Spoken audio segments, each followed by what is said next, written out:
అన్ని మాయే. ఆఖరికి నువ్వు తినే బువ్వ 2 రూపాయల కిలో బువ్వ కూడా మేమే ఇస్తున్నాం. 5 కిలోలు మేము ఇస్తున్నాం. 1 కిలోనే సర్కార్ గవర్నమెంట్ స్టేట్ గవర్నమెంట్ ఇస్తుంది.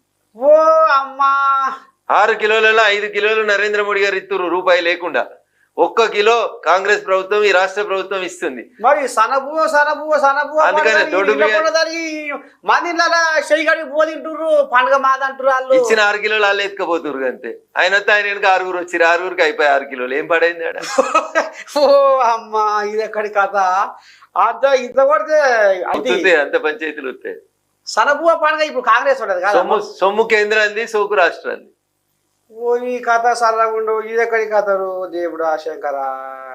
ఇక ఊరూరం మూతం పోతుంది సన్నబువ మారేమంతం సన్నబువ పెడుతుంది మారేమంతం సన్న బియ్యం ఇస్తున్నది మూతం పోతుంటే కుండ బద్దలు కొడుతుంది. ఉన్నది విషయం ఇదే అన్న కుల్ల ఈ సారు మరి తెలంగాణకి వెళ్ళి పన్నుల రూపంలో రూపాయి గుంజుకపోతున్నారట కేంద్ర పోలు. 42 పైసలు ఇస్తున్నారట. మరి ఇది న్యాయమేనా? అట్లే ఇస్తారు. ఇది బాబాసాహెబ్ అంబేద్కర్ గారు రాసిన రాజ్యాంగం గట్లే ఇవ్వమని చెప్పింది. నరేంద్ర మోడీ గారు ప్రధానమంత్రి అయ్యే కంటే ముందు రూపాయి పోతే 30 పైసలే ఇచ్చేటోళ్ళు. మేం ప్రధానమంత్రి అయినాక రూపాయి వస్తే 42 పైసలు ఇస్తున్నాం అన్న.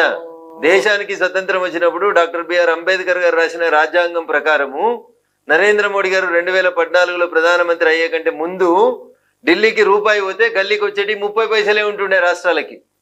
నరేంద్ర మోడీ గారే పెద్ద మనిషి చేసుకొని ఆయన ముఖ్యమంత్రిగా 3 సార్లు చేసి వచ్చిన ఆయన కాబట్టి రాష్ట్రాల కష్టాన్ని అర్థం చేసుకొని 30 పైసలు దాల్తలేవని రూపాయి వస్తే రూపాయల 42 ఇస్తున్నాడు చక్కగా. మరి బీహార్ ఎందుకు మరి బీహార్ వాళ్ళకి ఎక్కువ ఎవరికి ఎక్కువ ఇస్తలేము అందరికి అంతే ఇస్తాం. బంతిలా కూర్చున్నప్పుడు నర్సేదాతో ముద్ద ఎక్కువ తింటే తిని ఉంటాడు. దాంట్లో తప్పేం పడతావు? ఒక ముద్ద ఎక్కువ తింటే తిని ఉంటాడు. ఆయన జర బక్కగా ఉన్నాడు తక్కువ తింటే తిని ఉంటాడు. ఈయన కేసీఆర్ లేకుండా ఈయన మొత్తం తింటాడు. కానీ ఇది ఏం చూసినా గట్లే బక్కగా ఉన్నాడు ఏం తినలేదు మా పోరాడని అంటారు. ఎట్లా గట్ల అయితే అమ్మని సహజంగా. ఇక సరే ఇక మరి అతుకు చూసిరా ఎట పెట్టిన అతుకు. ఇక మరి రాంగ పోంగా రేపు మరి రఘునందన్ సారు అధ్యక్షుడు బీజేపీ రాష్ట్ర పార్టీ పగ్గాలు చేపట్టబోతుందా? ఇప్పుడు కార్యకర్తగా మంచిగా ఉన్నా దుబ్బాకోళ్ళు ఓటైతే దుబ్బాక ఎమ్మెల్యే అయినా మెదకోళ్ళు ఓటైతే మెదక్ ఎంపీ అయినా రేపు మా కేంద్ర నాయకత్వం రఘునందన్ ఇక్కడ పనిచేయాలంటే గానే పోయి పనిచేస్తాడు. నాకు ఇది కావాలి అది కావాలని అడగాల్సిన అవసరం లేదు. మా పార్టీ ఈ రాష్ట్రంలో అధికారంలో రావాలి. కమలం గుర్తు మీద గెలిచిన ఆయన ఈ రాష్ట్రానికి ముఖ్యమంత్రి కావాలి. ఇక దానికి నేను సైనికుల లెక్క పనిచేస్తా. దాంట్లో మా పార్టీ నన్ను ఏడ కూర్చొని ఏం పని చేయమంటే గదే పని చేస్తా. నర్సయ్య తాత లెక్క కట్టెపట్టుకొని తిరుగుమంటే కట్టెపట్టుకొని అందరిని మలుపుకొత్తా కూడా. అమ్మని సాయంగా అయితే ఆశ లేదు అధ్యక్ష పదవి మీద లేదు. చూసినారులా ఎట్టుబడి ఉన్నది కొద్దిగా కానీ ఇతే చేస్తామని చెప్పిన కదా ఇతే చేస్తా అని చెప్తున్నా. మా పార్టీ నువ్వు ఏడ కూర్చుంటే పార్టీకి న్యాయం అవుతుందంటే గానే కూర్చొని పని చేస్తా.